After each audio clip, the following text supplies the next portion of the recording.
Welcome to the Cowboys vs. Ninjas podcast.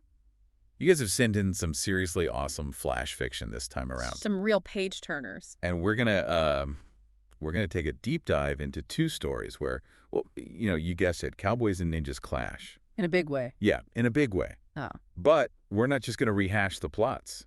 No, we're going deeper. Way deeper. To uncover what makes these genre mashups so cool. Like, what new ideas do they spark? What happens when these iconic worlds collide? It's going to be fun. It is. Okay, first up is Gunslingers of the Void, and then we'll unsheath our katanas for the Outlaws and the Oni. Ready? Absolutely. Let's blast off with Gunslingers of the Void. Yeah, Gunslingers of the Void. I mean, come on. That title alone, right? It just grabs you. Totally. You instantly get this picture in your mind. Cowboys in Space. Exactly. It takes everything we love about Westerns. The lone hero, the wild frontier, the shootouts at high noon. And it just throws it all into space. Yeah, like imagine instead of 6-shooters. You've got plasma revolvers. And holographic wanted posters floating in the void. Duels on asteroids instead of dusty streets. It's brilliant. It really is. And it makes you think, right? Like, why do those classic Western themes still work so well in a sci-fi setting? That's a great question. I think it's because deep down, it's still about that lone hero facing the unknown. Exactly. It's about freedom, survival, carving your own path. And that resonates no matter what the tech level is. Totally. It's like you could put that hero in a spaceship or on horseback, and the core struggle is the same. So true. And speaking of heroes, let's talk about Jax Iron Hand Callahan. Now there's a name. Right.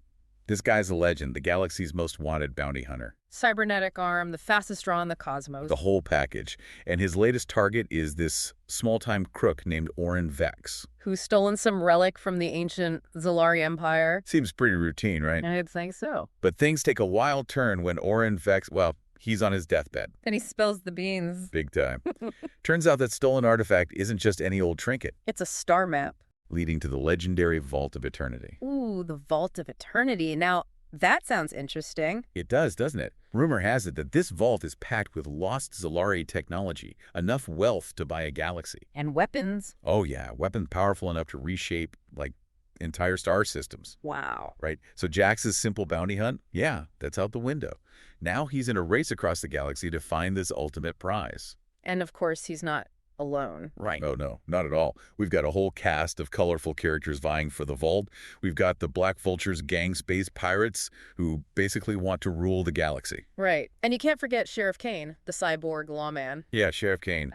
He's been chasing Jax forever and sees this as his chance to finally take him down. Makes sense. And then there's Echo. Echo. Yeah. How do I describe Echo? A sentient rogue Isari war machine. Basically. And it's waking up. And it wants its creator's power back. Talk about unpredictable. Right. And to make things even more complicated, we've got Vela, the Siren Voss.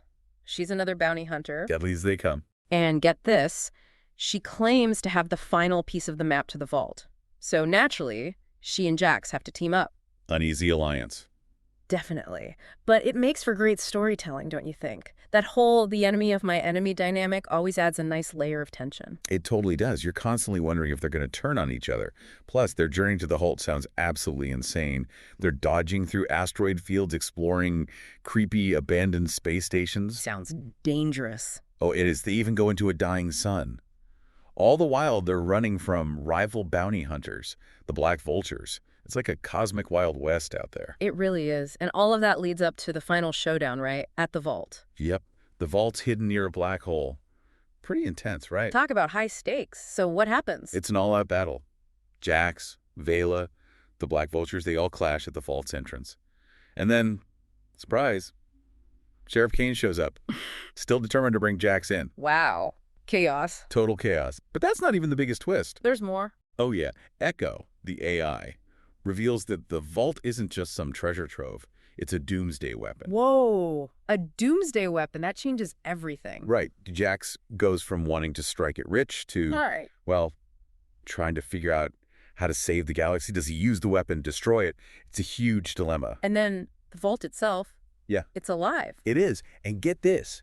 It chooses Jax the Outlaw to be its guardian. No way. So the galaxy's most wanted criminal is now responsible for its most dangerous secret. That's a great twist. Isn't it? It flips that whole outlaw image on its head. Jack starts as someone running from the law and ends up being the one everyone's got to go through to reach this crazy, powerful weapon. So what makes Gunslingers of the Void so good? I think it's that perfect blend of classic Western elements with a mind-blowing sci-fi setting. I agree. You get the fast-paced action of a treasure hunt, the gritty feel of the frontier, Yeah. and these big moral questions that Jax has to wrestle with. Right, and those unexpected twists keep you on the edge of your seat.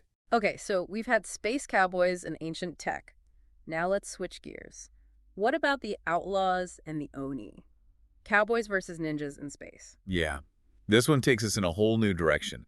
Imagine a group of space outlaws stumble upon a hidden order of alien ninja warriors. Sounds like trouble. Oh, it is. We're talking about the Black Spurs, led by Captain Jace Dust Mercer. They're infamous for pulling off risky heists. And this time, their target is an abandoned temple on a moon orbiting a dying black star. What are they after this time? An obsidian orb, rumored to have the coordinates to a lost world full of riches. You know, classic outlaw stuff. Of course. Treasure. Always the treasure. But this time, their greed awakens something ancient and deadly. They mess with this orb. And boom, the Oni is unleashed. Exactly. The Oni are this brotherhood of alien assassins with bioorganic armor that lets them, phase through reality. Whoa. I know, right? And their weapons are these dark matter blades that can cut through anything, even starship hulls. They're like ghosts with swords. That's terrifying. It is. And the Black Spurs have just made themselves public enemy number one. So now it's a fight for survival. Oh, yeah. It all goes down on the Black Spurs starship, the Dust Devil. It's Captain Mercer with his plasma six-shooter versus Raikuro, the Oni's deadliest assassin, who wields this insane antimatter katana. Cowboy versus ninja, who wins? That's the big question. Oh. It's speed and raw firepower against stealth and precision. And it's all happening in the tight corridors of a spaceship while they're traveling through hyperspace. The imagery is amazing in this story. You can practically feel the tension. Absolutely. The story does a great job of making you feel like you're right there in the middle of the action. So we've got two very different stories here, both playing with these iconic figures. Gunslingers of the Void is this big, sweeping space opera. Right. While The Outlaws and the Oni is more like a contained, high-intensity thriller. Exactly. But they both tap into this idea of, what if these classic archetypes existed in these crazy sci-fi worlds? Yeah, like what if the Wild West was in space? What happens when cowboys meet alien ninjas? And I think that's what makes flash fiction so cool. You get these short bursts of intense imagination. And for our listeners who love to learn and explore new ideas, these stories are perfect. You get to experience these amazing worlds and concepts in a really quick, satisfying way. they make you think, they entertain you. And they leave you wanting more. Exactly. So, what stood out to you the most from these stories? What other iconic figures would you like to see clash in space? Let us know. And be sure to rate and follow the Cowboys vs. Ninjas podcast for more exciting adventures. Thanks for listening.